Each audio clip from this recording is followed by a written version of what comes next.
I'm Joe Netherworld, and I'm here with your daily tarot card reading for Thursday, July 10th, 2014. And I've been a little spotty here and there with getting back to but there's a lot going on at the House of Netherworld that I think all of you are going to not only be excited about, but also be able to use. We're having open seminars here soon.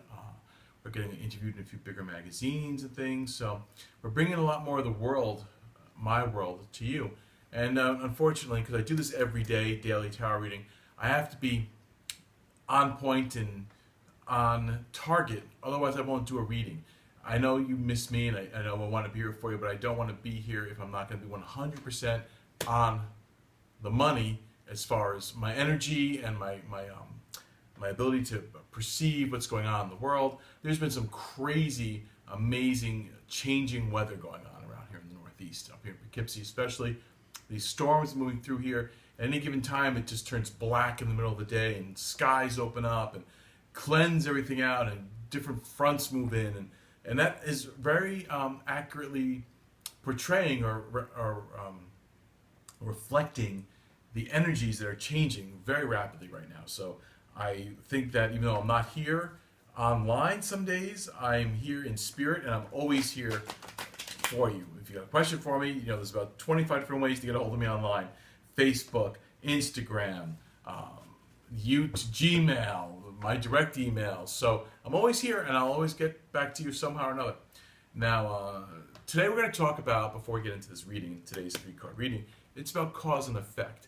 And now sometimes we don't realize what we are doing by our passions and how much we can change the world around us in small amounts that add up to big things. And I was talking to someone today. I'm wearing a Bettie Page t-shirt today. I love Bettie Page. My first dog, Bettie, was named after Bettie Page and Betty Davis. Of course, my 185-pound Neapolitan Mastiff. She was a sweetheart and a monster at the same time. So, anyway, but way back when, early 90s, or early 90s, like 1990, I did a ring with a friend of mine, a sculptor friend of mine, Paul Komoda. We did a ring of Bettie Page, seated, beautiful, big sterling silver monstrosity. And we put it in a magazine called the Bettie Pages, which was a little fanzine put out about people who loved Bettie Page. Now, Bettie Page is really still a fetish model in the sense that people didn't know who she was as she is now. Well, if you've been around long enough, you realize, yeah, she came back into pop culture after running from it and going into obscurity and hiding from it, basically.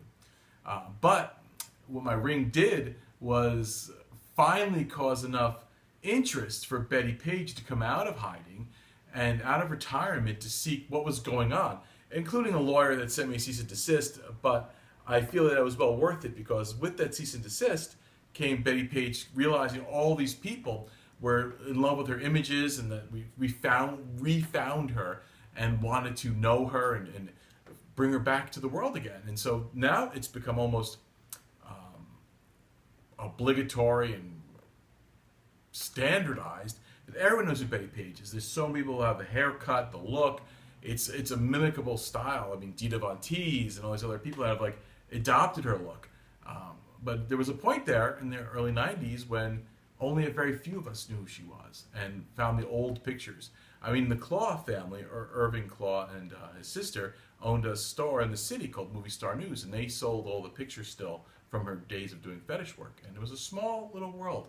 And by me being so involved and so interested and wanting to bring a product out, I kind of forced her out of hiding in a sense, because my ring was the final thing that she realized. It wasn't just a t-shirt or a sticker. This was someone making a quality sterling silver cast, and it was not cheap, and it was unique. And that was one of the reasons that her lawyer decided to get her together to come out, and so began the second wave of Bettie Page. Now, what that has to do with today's reading is that we never know what little things we do, the little acts of kindness, little acts of meanness, the insincerity we show, or the sincerity we give people as a compliment, how much it can change the world around us. So keep that all in mind. Now we're going to do a 3-card read for today, as always. 1 main card, 2 qualifier cards to see what's going on. And we have very interesting, these days, these reads are important because the days are going by very fast.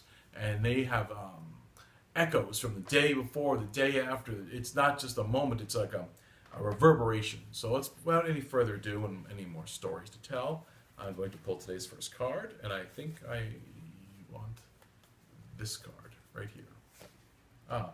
It is the Four of Cups. The Give and Take card. Very interesting. So we're talking about right now. So I like to see this card. It's about having to give up something to keep everything else. It's the loss of 25% to keep 75%.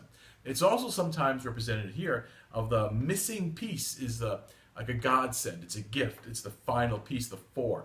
And four is always representative of and means four corners, four columns, 4 points of the compass. It is a sign of completion when the fourth is added. So what we've got here is what we're talking about today. Sometimes that final piece, that little compliment, that little bright idea, and I've been doing all kinds of new things and a lot of old things lately, kind of going around the house and rebuilding and fixing things and starting things up again and revisiting things.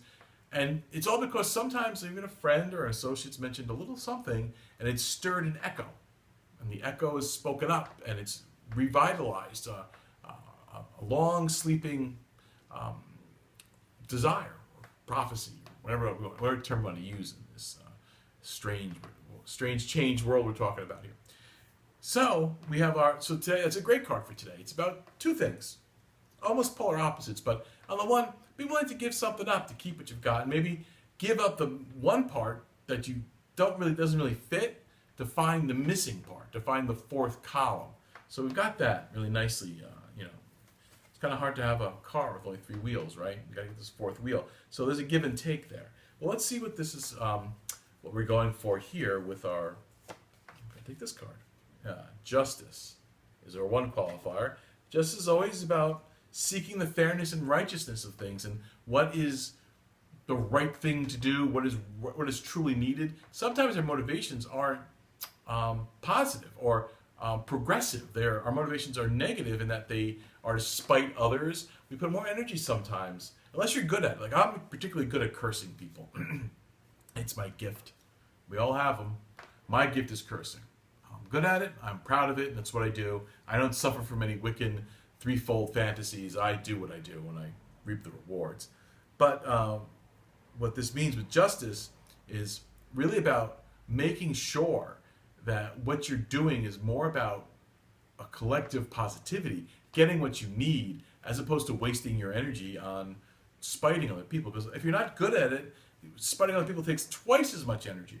That's sometimes where that whole karma, Wiccan, read thing comes in. It's like, if you're not particularly good at seeking revenge and putting people down, and, I'm kind of a 1 to 10. You give me a 1, I'll give you back a 10 as far as revenge is concerned.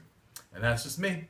But if you're not good at that, that's going to take you. You're going to go 10 to 1. You're going to put out 10 times the energy to get a little bit of something, and it's not worth it. So let's keep that in mind. You put our energies towards what we need, what our positive personal growth items are, to find that fourth wheel, that fourth column. Don't be mad at someone else who has that column, that other part. The part they have is not for you. So you can't be jealous of other people's successes. You have to learn from them. Now let's get our 444. 3, our third card, our other qualifier card, is this. It's the Knight of Swords. He's been hanging around a lot, even in some personal reads lately. And what he means is it's an aggressive, straightforward force about getting things done. And, it's moved up the ladder. It's not the page or he's moved, it's not like a fool level. He's moved up a little bit. He's not quite the king yet or any of those kind of upper echelons, but it's about getting things done, about cutting through the crap, about getting on a mission and finding out and not stopping until the mission's complete. That's a great card. So what I see here today, what today's real read is about, it's about finding what you're missing to complete your perfection and focusing on that and removing the negativity from your life, about focusing on other people, who has more, it's not fair, I should have been. It's like, you know what? Zip it. Zip it. Shut it up. Go get back to work on helping yourself be yourself. Get what you need. And that energy is going to be rewarding. And, you've got this really powerful Knight of Swords energy. You've got justice showing you that you will be rewarded and that you need to follow what is truthful for you. Now, whatever you need, and you have to go get it. Now, I'm not going to make any judgments, and nor do I offer any judgments on the right or wrongness of what you need. but you have to make sure it's what you need, not spite against someone who has what you think you need. So that's what I'm going to say today is really about. So it's interesting, and it's about, when I go way back to the beginning of this reading, talking about how I kind of helped find Bettie Page again, and bring her into the reality. It's like I was just doing something I wanted to do. It was about making something for me, and I really was proud of and excited about this piece. And it had these repercussions, all these, I would call them positive repercussions, but they're repercussions, and there were some drawbacks, but at the end of it, very positive and really changed the world. My simple task about me completing myself and doing what I wanted to do helped change the world for millions of people. So maybe your things will do the same. Maybe it'll just change your life for you. But that's all we're really talking about today, is you. And speaking of things for you and me, I just want to point out this lovely candle holder. And the candle was a gift from Marilyn Mansfield, a great friend of mine, a lovely girl.